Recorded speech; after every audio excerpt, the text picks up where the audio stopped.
I am a scientist. If you ask me this question, it's just crashing my whole scientific world.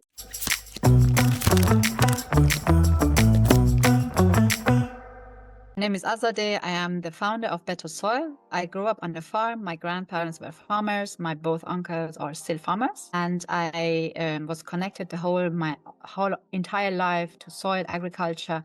That's why I decided to study agriculture in my bachelor's, master's agriculture. Moved to Germany 12 years ago and founded betterSoil. betterSoil is a non and for-profit, so we have both entities. The non-profit does a lot of research, development, and raising awareness, and the for-profit does the business. The business is soil advisory services, and we have a software that combines satellite data with crop and soil data to give a recommendation to crop rotation to farmers and agribusinesses. So I have received several cards from German Accelerator. I promised not to have a look at them. So I'm looking at the cards with you now for the first time. It will be a big surprise, for some of the questions for me and for you. So I pulled the first card and answered it. Who were you before this startup journey changed you? So I come from the practical side. My both uncles are farmers, as I said, and before I was in science. I studied agriculture, master and bachelor and master, and worked in science for many, many years. And I think I will change the world very quickly with starting a business, with starting a startup, and it will rocket. We will become a unicorn. But then when I founded betterSoil, some months later, some years later, I noticed change will happen so slowly, and you have to be very patient. So the startup journey taught me to be patient and to learn to embrace challenge. So I learned that challenge is going to be part of my life with the startup journey. Which version of you would have never started this? The fear, Azadeh. So I am very courageous, but at the same time, I have also a lot of fear. So the fearful Azadeh would never really started this journey, because startup journey is not stable. You have up and down, a lot of uncertainties. So the more fearless Azadeh or courageous Azadeh would say, I will go through it, I will make it, I embrace the challenge. But the fearful Azadeh would rather say, nope, I want to have a stable life, a smooth life, having a stable job, income every month, not a lot of up and downs. So I think everybody has a fearful person in itself. So this is how it was with me. The fearful Azadeh would have never started this journey. The third one, oh my goodness, we're going to go to the third question. Your most naive belief at the beginning. Yes. So I thought I can change the world, but I was so naive about this. And I learned that change really, really happens slowly and fundamentally. So that was part of me that I was like, okay, I was naive in this concept that I will establish a startup, and this startup will rock it and will change the world and we will be unicorn and so on. So that was a bit like, okay, I would say today, honestly, it was a bit underestimating the challenges and the good side of it. So the next question, an obvious risk you knowingly ignored. An obvious risk is, there are a lot of risks when you start a startup, and what I was somehow underestimating, not ignoring, but underestimating, is the time to generate revenue and to sell my product, my service to customers. I thought it will be going faster, but I learned I have to be patient. I have to have patience in terms of, if I want to sell a product, a service that I created with my team, then I have to first build up trust, then I have to build up relationship, then I have to convince them that our product is helping them, and I have to first, as well, like other startup, identify pain points of the customer. So this is something that I didn't really ignore, but I was underestimating it, how long it will take to have the first early customer and also later an ideal customer. So yeah, that was this next one. Something you thought would be easy but wasn't at all. I thought managing a team is easy, but my gosh, you have different people from different backgrounds, from different culture, from different continents, from different countries. They are all coming with different perspectives and also expectation. And managing everybody under one umbrella is like a Hercules work, I would say. I'm really happy to have only one meeting that everybody joins on time. This is my least expectation in this contest or content that I would really appreciate. So yeah, managing an international team is crazy. Okay. When did you first feel responsibility you couldn't escape anymore? When the team got a bit bigger, I felt like no turning point, no return. There will be no return anymore because people are coming, people are joining, they have dreams and they see their dreams probably in betterSoil to come through or to come into reality, to fulfill them. And at that point, I was like, Azadeh, if you want to give up, you will give up for the whole team, and these people are disappointed. So yeah, as the team got bigger and gets bigger, you feel like you have to go through it. There is no return for that. Your first real proof this might actually work.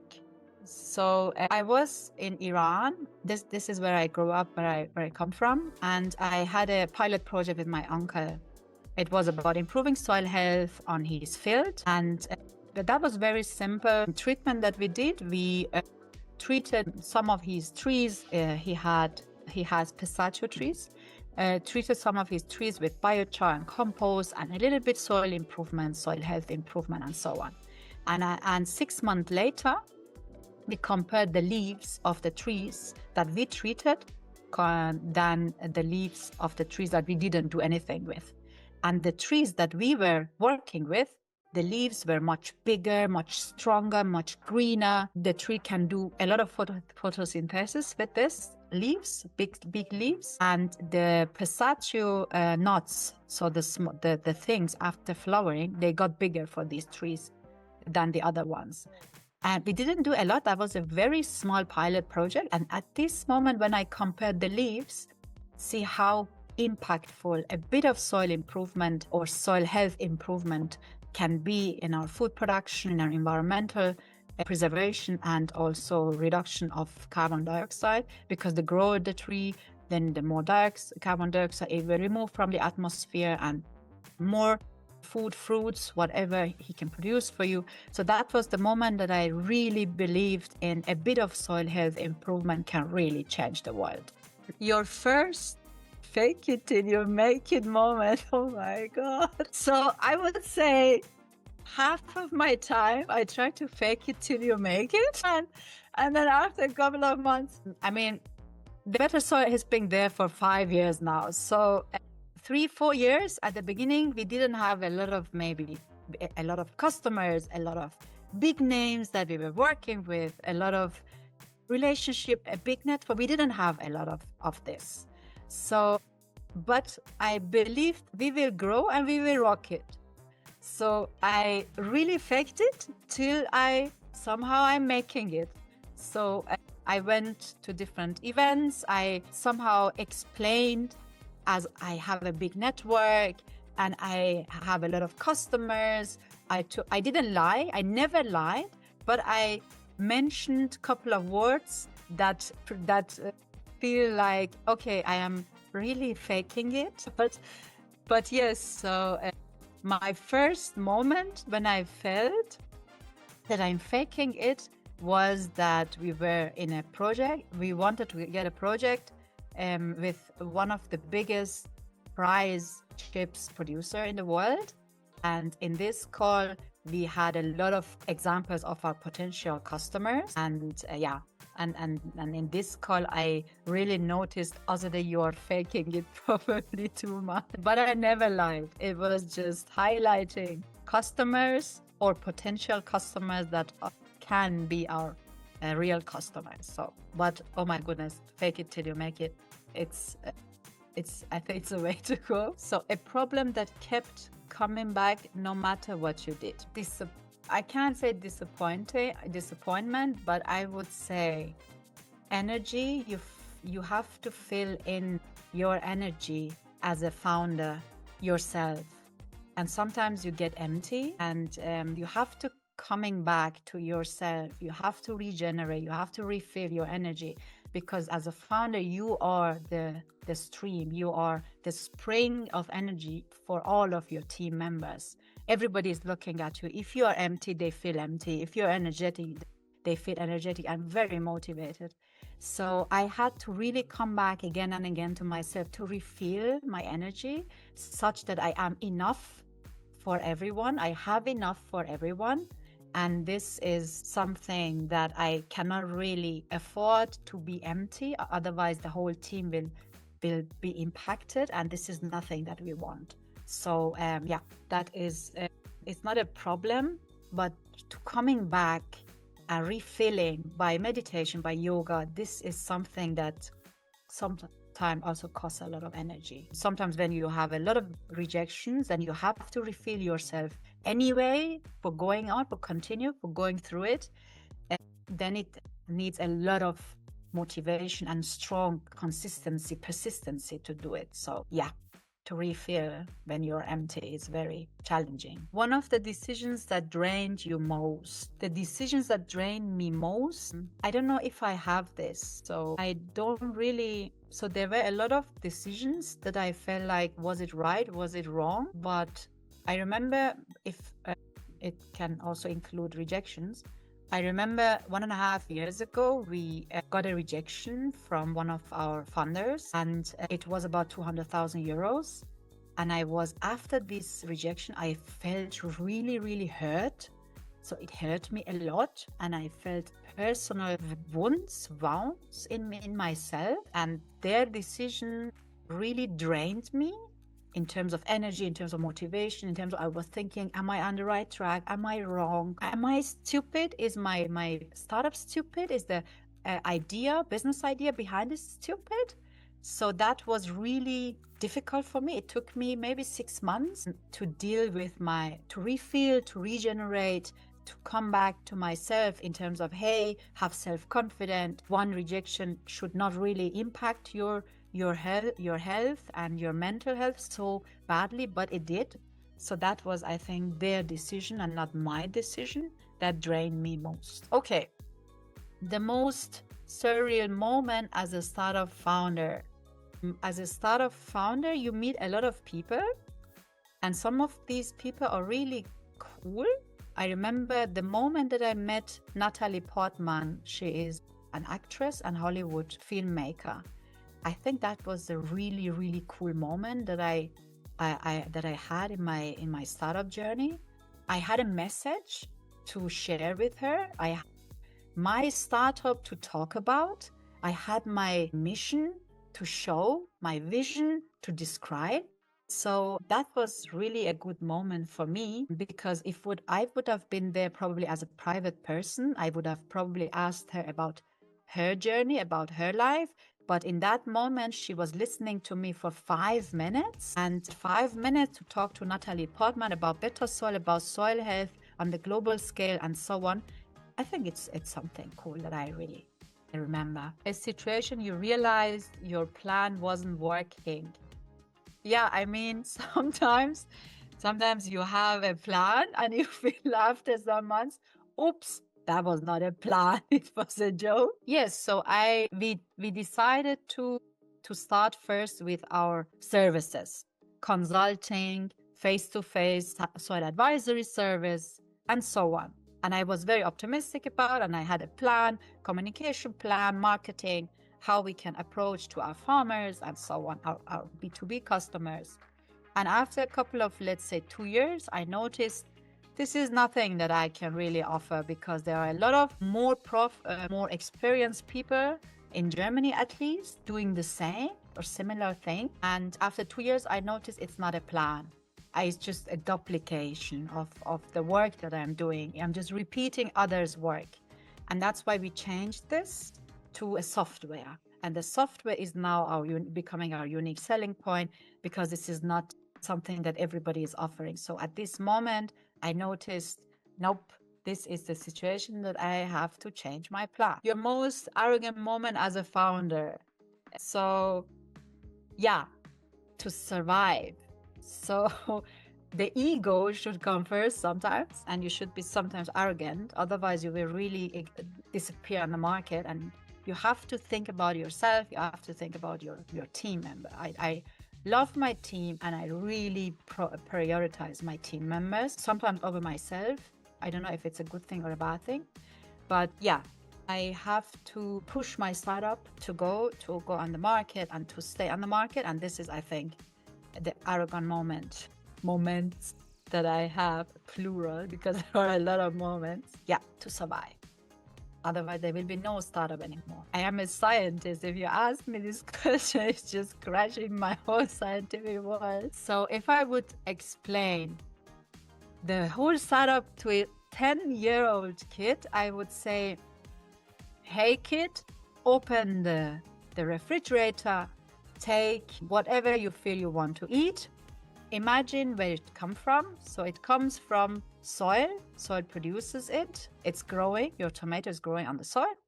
And if the soil is healthy, your tomato is going to be big. And if the soil is not healthy, your tomato is going to be not big.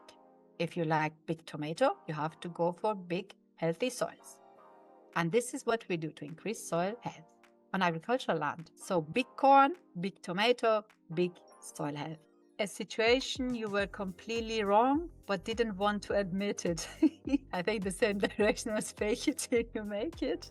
So I don't know if I had this situation really. I accept when I'm wrong, I accept it. For instance, sometimes I feel like, sometimes when I am on my way on different conferences with different team members, they explain and they describe betterSoil differently than I do. And sometimes I feel like people describing betterSoil in this way that you're doing is probably not right. It's wrong. But I was wrong. So the team members have different perspectives on how to describe, they describe their sense of belonging, and it shouldn't be identical to how I describe betterSoil. I was wrong because I thought it will destroy the image of betterSoil, but it is not. Later, I have to admit that was really good, very, very cool how different team members describe betterSoil differently, because it became an asset for us and became very diverse in terms of different people understand betterSoil differently, and depending on how sympathetic or empathic you are, your audience is also attracted to you. So yeah, this is the moment that I really noticed, Azadeh, your way of description of betterSoil doesn't mean that other team members should describe it the same. And I was wrong that it will destroy our image. It was not really. And I had to admit, and I started to allow this, that people identify themselves differently to our startup. So the next question is calling the most delusional thing you have said. So yeah, I was in different conversation when people asked us about how many customers we have and who our customers are.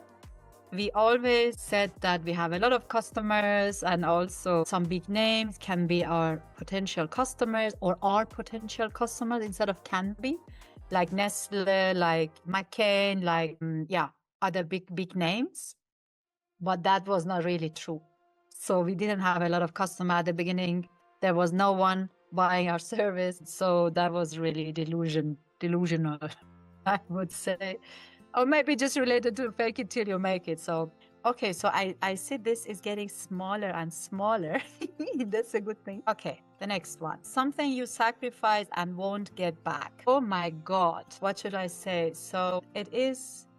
So I remember when I decided to come to Germany. Oh, I feel really emotional now. So I had to say goodbye to my parents, and I was like, sacrifice them maybe for my goals. And I think I won't get it back, but I think that's life. So My mother was really happy that I was coming to Germany and I'm saying goodbye to them. My father was like, "What are your plans, girl, daughter? I hope you will not get lost in another country and continent." And so yeah, I sacrificed their relationship to me, and there was a big distance between us, and I won't get it back.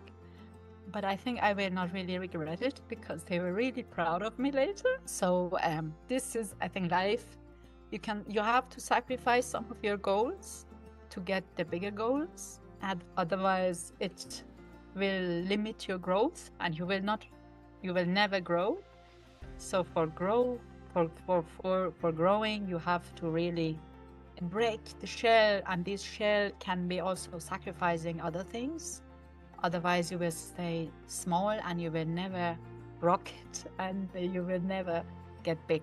So yeah, that was my story. When did you seriously consider quitting? After the rejection that I got 1.5 years ago, about 200,000 euros, I was like, I am so stupid and my idea is so stupid and I think it will not really flourish and it will not really grow. So I have to better sit down at home and find another way to generate money, but and also creating impact. So that was really, I think I felt like I should better quit rather than staying in the startup. Yeah, but that was good that I didn't quit. So and you know, the point is, when you want to quit, you feel like I want to quit. What will happen with the other team members?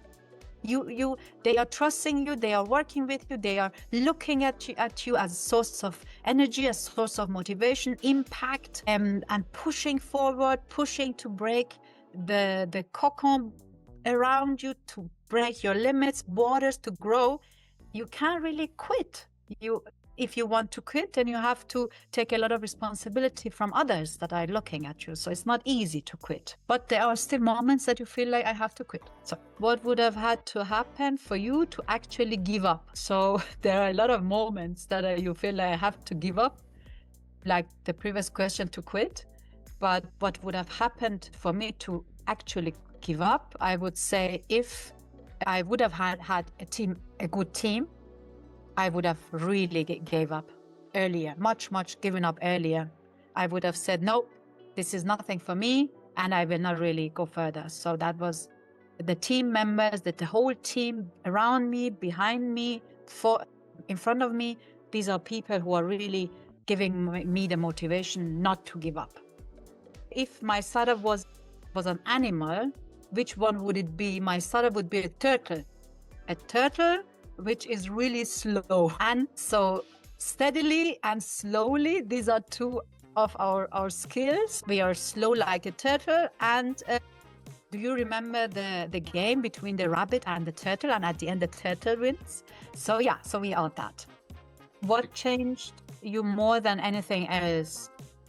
So a lot of feedback from people, investors, in terms of scaling up. So that changed the whole business structure of us. And they asked if your business, if your solution is scalable. And when you describe soil advisory services face-to-face, person that come to your field, they mostly say it's not scalable.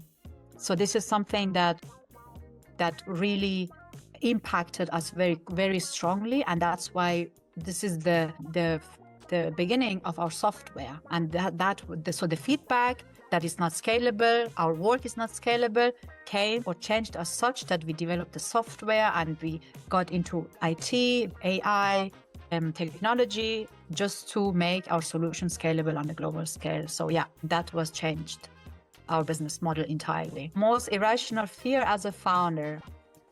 What if when I get big? What if when I have 1 million people working with, employees? What do I do then? This is an irrational fear that I do not really know how to cope with. How do people like founder of Amazon or founder of Facebook or other people really confront when they are really so big? How do they solve or overcome their fears? So yeah, this is that. Something you have learned that you cannot unlearn. There are some memories, rejections, that I cannot really unlearn. There is also an effect, it's called pike effect. So you're scared because of the failures in the past. You can't really unlearn the failures, but I learned to fall forward. If you want to fall, but fall with a smile and fall forward. This is the way to go. This is the way to grow. This is the way to improve yourself. You can't unlearn these things. It will stay in your memory. It will really bother you a lot. But at the end, you have to learn from the unlearn. What does success mean to you today versus back then starting the business? So at the beginning of the startup journey, I wanted to change the world with impact. Now I want to generate money with the impact. So that's what I learned. Success for me now is to make a business, and business means generate money and not always solve the problem. You cannot really solve the problem every time or always, but you have to learn that a business is something to generate money with, and if you can solve the problem. So if you want to only focus on solving the problem that the customer has, it will not probably mean a business all the time. So I wanted to solve a problem at the beginning of the startup journey, but now I want to generate money by creating impact. And if I can, solve the problem. So why are you still doing this? So I'm doing this because I feel this is the way to go, because the world needs people like me, like other founders. Otherwise, there will be a boring world. So world need dynamic people, and startups, founders, these are people who are bringing innovative solution, innovation, technical solution, and so on to the world. And this is, I think, something that the world needs. And that's why I have to continue moving. Otherwise, there will be no change in the global scale. Every change is a change. What do you want your team to say about you one day? So I want, when I leave the world, I want to have an impact, and I want to be named as an impactful, one of the most influential people in the world. And this is something that I'm really working on, to have a great impact. Also, when I'm not there anymore, that the company continues, people can benefit and can change the world in a positive way. And this is, I think, for me, something that the team would say, hey, Azadeh, we really like you and loved you because you were very powerful. You were not the best one, maybe, but the most powerful one. And you were one of the most influential person that I met in my life. So I would like them to say something like this when I'm not there anymore. So I have no questions. I answered many of them or most of them, and I hope that was a good interview.